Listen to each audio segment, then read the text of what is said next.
آپ کا میں خاص طور پہ شکر گزار ہوں کہ آج آپ نے یہ فنکشن کی رحمت العالمین کی اور ہمارے معزز علماء کو بھی بلایا اور خواتین حضرات آپ سب کو.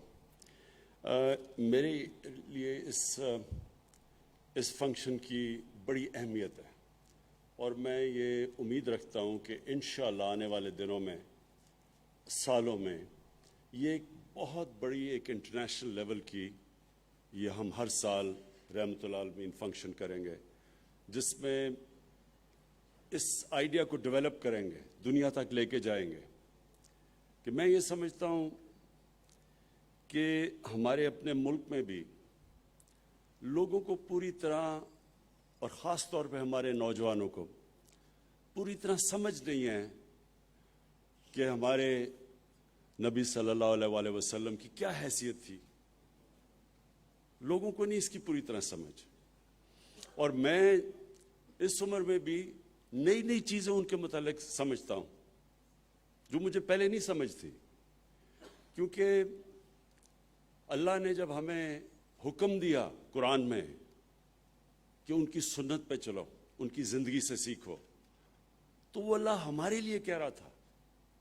کیونکہ اللہ تو خود کفیل ہے, ہم تو اللہ کو کوئی فائدہ نہیں پہنچا سکتے.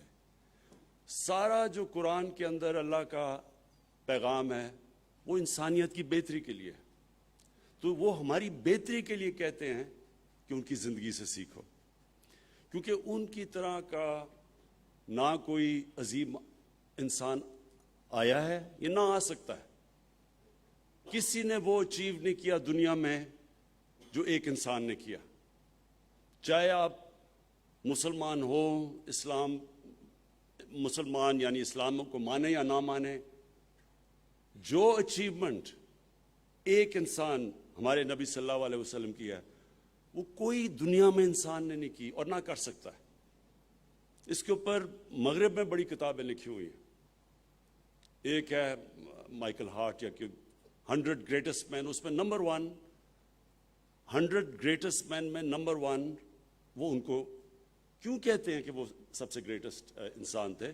کیونکہ کسی نے وہ چیز کی نہیں. جو اچیومنٹس ایک انسان نے کی تھی وہ دنیا کی تاریخ کا حصہ ہے. اور جتنی جتنی آپ ان کی زندگی کے اوپر پڑھتے جائیں گے آپ ریئلائز کریں گے کہ وہ کتنا بڑا ان کا مقام تھا اور اس سے ہم کیا سیکھ سکتے ہیں. اس لیے اللہ نے ہمیں حکم دیا تھا. تو ایک تو میں پہلے شروع کروں یہ ماحولیات پہ. تو ان کی ایک حدیث تھی کہ اس دنیا اگلی دنیا کے لیے اس طرح رہو کہ آپ نے کل مر جانا ہے, لیکن اس دنیا کے لیے اس طرح رہو کہ آپ نے 1000 سال زندہ رہنا ہے. اب جتنی بھی آپ اس کی گہرائی میں جائیں گے آپ کو سمجھ آئے گی کہ آج دنیا کے مسئلے مسائل اسی چیز میں پھنسے ہوئے ہیں کہ ہم نے آگے کا سوچا ہی نہیں. یعنی ہم دنیا میں اس طرح رہے کہ ہمارے بعد ہماری آنے والی نسلوں کی ہم نے فکر ہی نہیں کی. یہ جو کلائمیٹ چینج ہے, موسم کی تبدیلی ہے, یہ کیوں ہو رہی ہے؟ کیونکہ انسان دنیا میں اس طرح نہیں رہ رہا کہ وہ سوچے کہ آنے والی نسلوں کو کس طرح کی ہم نے دنیا دینی ہے. اور اس کے علاوہ بھی جو درخت, تو یہ تو ایک ایسی چیز ہے کہ وہ تو سب کو سمجھ ہے کہ بالکل ایک زمین بدل جاتی ہے جب جدھر زیادہ درخت ہوں, صاف ہوا, تو سب کچھ پتہ ہے. لیکن اس کے علاوہ یہ جو گلوبل وارمنگ ہے, جو موسم گرم ہو رہا ہے, اس کے جو اثرات ہیں وہ تو بہت برے اثرات ہیں, خاص طور پہ ہمارے اس خطے کے لیے. کیونکہ ہمارا دریاؤں میں پانی آتا ہے گلیشیئر سے, اور جیسے جیسے موسم گرم ہوتا جائے گا گلیشیئرز پگھلتے جائیں گے. تو آگے اگر اسی طرح چلتا رہا تو آگے ایسا ٹائم آئے گا کہ ہمارے دریاؤں میں پانی بہت کم ہو جائے گا. تو اس لیے یہ جو ان کی, میں تو ایک ہی حدیث کی بات کر رہا ہوں, لیکن آپ جتنی بھی ان کی زندگی کو سٹڈی کریں گے اس میں آپ کو نظر آئے گا کہ ایک انسان جو اللہ نے بھیجا تھا اس نے ساری دنیا کو کیسے تبدیل کیا, اس کے اندر کیا کوالٹیز تھی, ان کا کیریکٹر کیا تھا.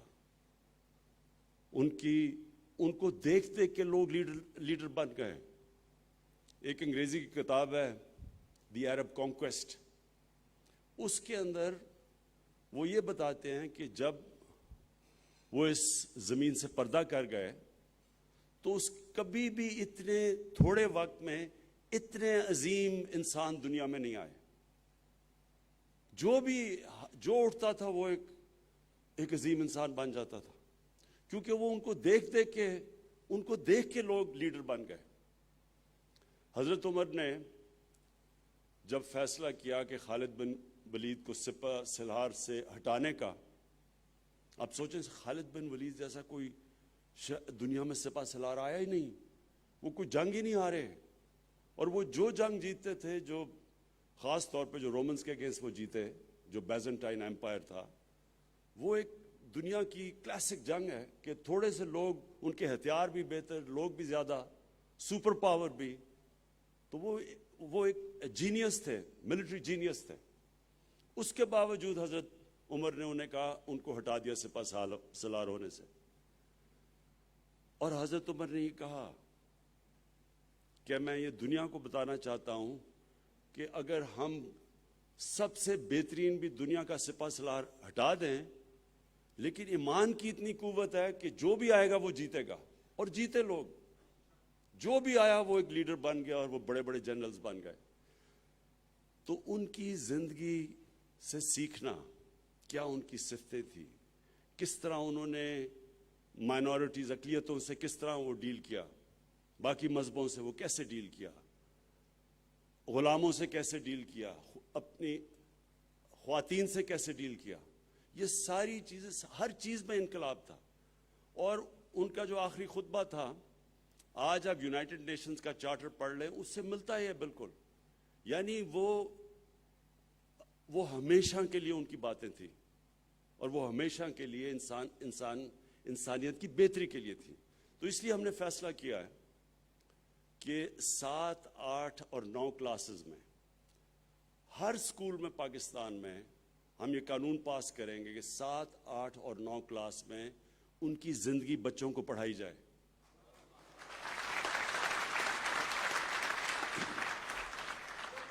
تاکہ ہمارے بچے ان کی زندگی سے سیکھیں. ہم جب میں نے باہر تعلیم پڑھا تھا, تو جو بھی ہمارے ساتھ اسٹوڈنٹس تھے وہ پڑھتے تھے, جو اس وقت کا کوئی بھی بڑا نام ہو اس کی کتاب پڑھتے تھے کہ وہ کیسے کامیاب ہوا. اب بچے پڑھتے ہیں بل گیٹس کیسے دنیا کا سب سے امیر ترین آدمی بن گیا, یا پھر ایک اور اسٹیو جابز, وہ بھی بڑا, یعنی کامیاب لوگ تھے سارے. تو ہمارے بھی یوتھ ان کو پڑھتی ہے کہ وہ کیسے کامیاب ہوئے.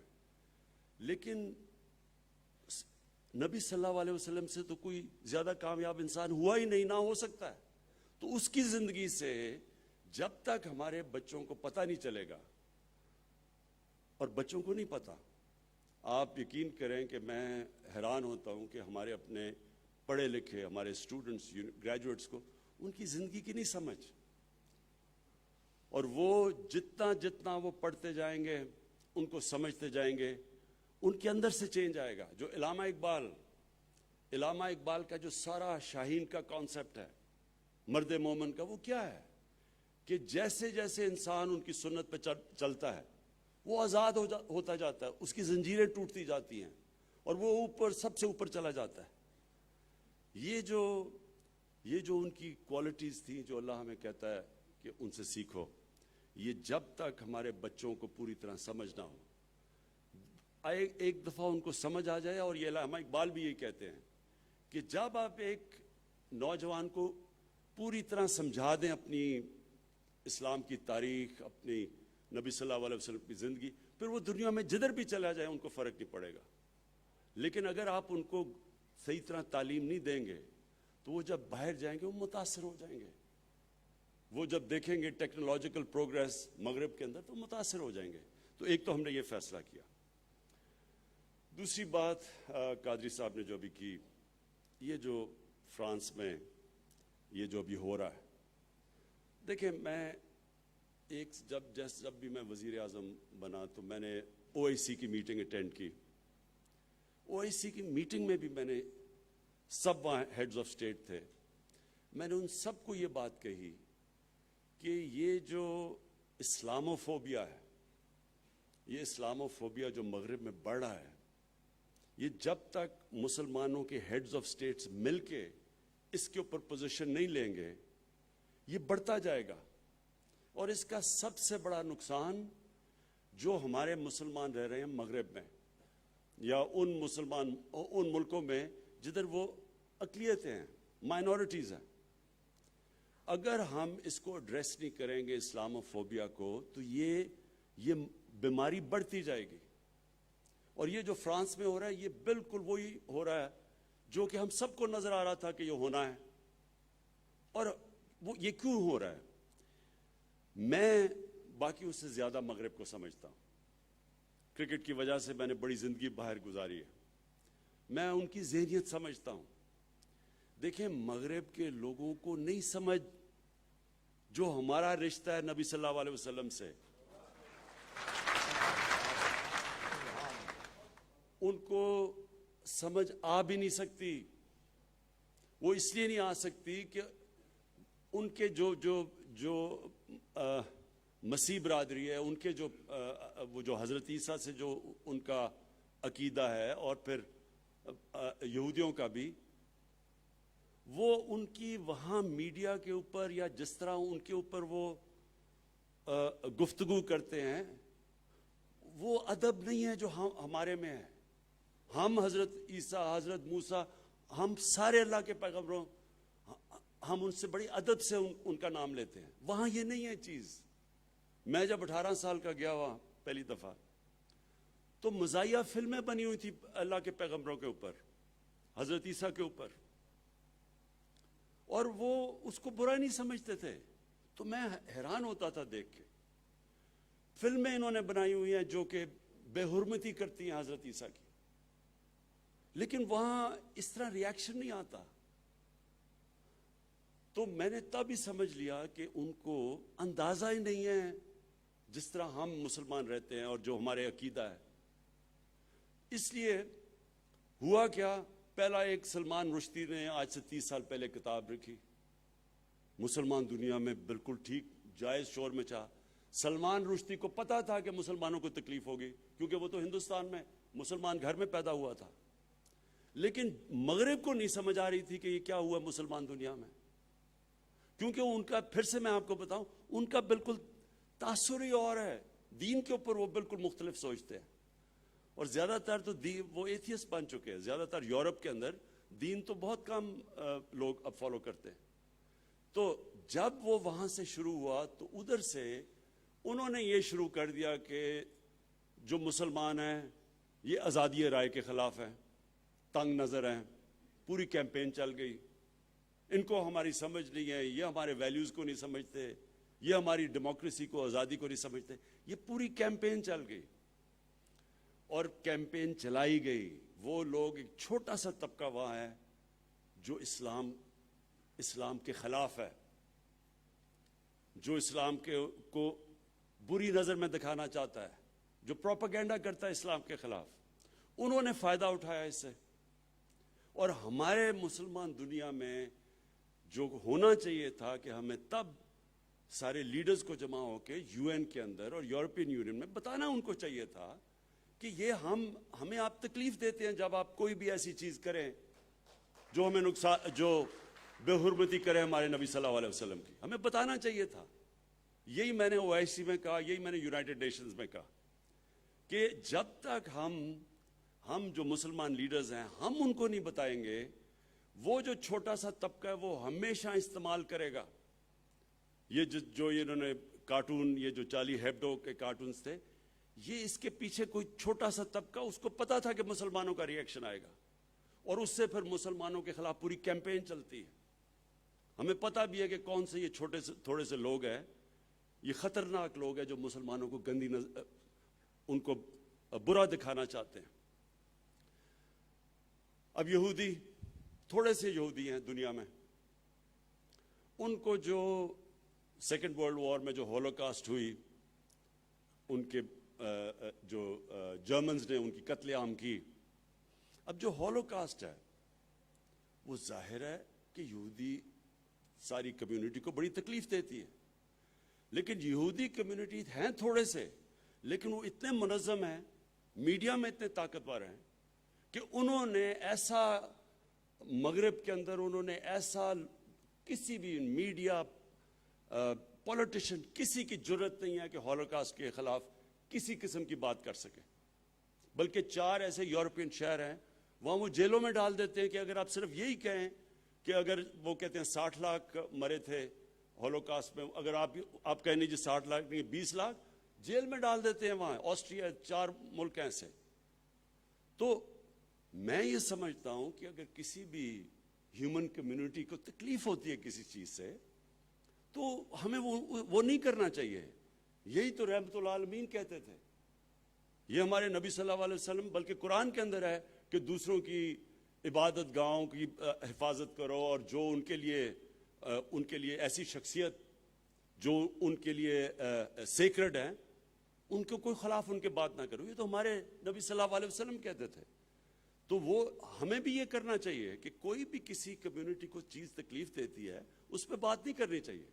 تو یہودیوں نے ایسی ان کے اندر یونٹی اور انہوں نے ایسی کیمپین چلائی کہ کہیں بھی آج آپ مغرب کے اندر بات ہی نہیں کر سکتے کسی قسم کی، مثلا آپ کو سوچ بھی نہیں سکتا کہ کوئی مزاحیہ چیز کر دے ہولوکاسٹ کے خلاف۔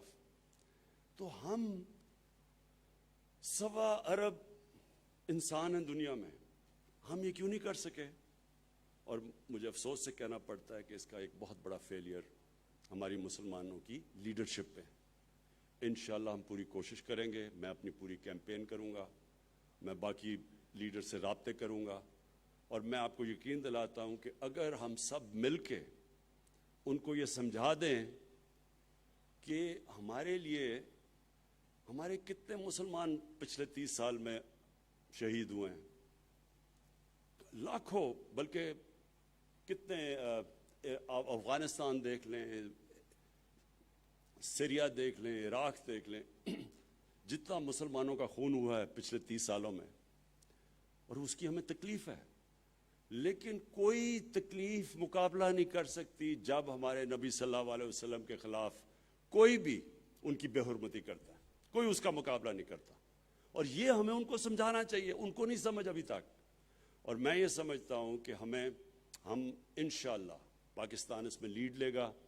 میں ابھی بھی بات کروں گا، میں نے لیٹر سب کو بھیجے ہیں، میں بات بھی کروں گا، اور مجھے یہ یقین ہے کہ یہ ہم ان کو سمجھا سکیں گے اس چیز کا۔ کیونکہ دیکھیں ہم تو یہاں بیٹھے ہمیں تو نہیں نقصان ہوتا، لیکن جو لاکھوں مسلمان مغربی ملکوں میں رہ رہے ہیں، جو جب اس طرح کا انسیڈنٹ ہوتا ہے ان کی زندگی عذاب میں آ جاتی ہے، مسجدوں کے اوپر اٹیک شروع ہو جاتے ہیں، ان کو جو نوکریاں کر رہے ہیں کہ نوکریوں سے نکال دیتے ہیں، چلتے چلتے لوگ ان کو مارتے ہیں، اور خواتین جب پہنتی ہیں نقاب پہنتی ہے ان کو سڑکوں پہ برا بھلا کہتے ہیں، اسلاموفوبیا بڑھ جاتا ہے، تو ان کی زندگی عذاب میں پڑ جاتی ہے۔ اس لیے ضروری ہے کہ ہم سارے مسلمانوں کے ہیڈز آف سٹیٹ، مغربی لیڈرز کو، یورپین یونین کو، یونائٹڈ نیشنز کو، ان سب کو سمجھائیں کہ دیکھیں ہم بھی فریڈم آف سپیچ میں مانتے ہیں، لیکن فریڈم آف سپیچ کی لمٹ ہے۔ آپ کسی کو تکلیف نہیں پہنچا سکتے اس کے نام پہ، اور خاص طور پہ یہ جو جب آپ کارٹون بناتے ہیں تو یہ فریڈم آف سپیچ نہیں ہے، یہ تو جان کے ایک پوری 1.25 ارب مسلمانوں کو تکلیف پہنچانا ہے۔ میں پھر سے قادری صاحب آپ کو مبارک دیتا ہوں، خراج تحسین پیش کرتا ہوں۔ میں آپ سب کو یہاں آنے کا خوش آمدید کہتا ہوں، اور آخر میں یہ چیز کہتا ہوں کہ دیکھیں پاکستان ایک مقصد کے لیے بنا تھا، یہ ایک ملک خاص مقصد کے لیے بنا تھا۔ اس میں اگر آپ علامہ اقبال جو ہمارے نظریاتی لیڈر تھے ان کا سارا کلام پڑھیں تو وہ آپ کو پتہ چل جائے گا کہ اس پہ ہم نے ایک مدینہ کے ریاست کے اوپر، ان کے اصولوں کے اوپر ایک سٹیٹ کھڑی کرنی تھی۔ یہ ہماری ویژن تھی، اسلامی فلاحی ریاست، کیونکہ مدینہ کی ریاست دنیا کی تاریخ کی پہلی فلاحی ریاست بنی تھی۔ یہ تھا ہمارا نظریہ اور ہمارا ویژن۔ بدقسمتی سے اس سے ہم دور چلے گئے ہیں۔ اگر آج ہمارے مسئلے ہیں پاکستان میں، وہ سارے مسئلے اس لیے ہیں کہ جس مقصد کے لیے ہم ملک بنا تھا اس سے ہم دور چلے گئے. جیسے جیسے ہی ہم اس راستے کے اوپر چل پڑیں گے، اور یہ مشکل راستہ ہے، سٹرگل کا راستہ ہے، لیکن جیسے جیسے ہم وہاں چلیں گے آپ دیکھیں گے کہ یہی پاکستان اوپر اور اوپر اور اوپر اٹھتا جائے گا انشاءاللہ. شکریہ جی.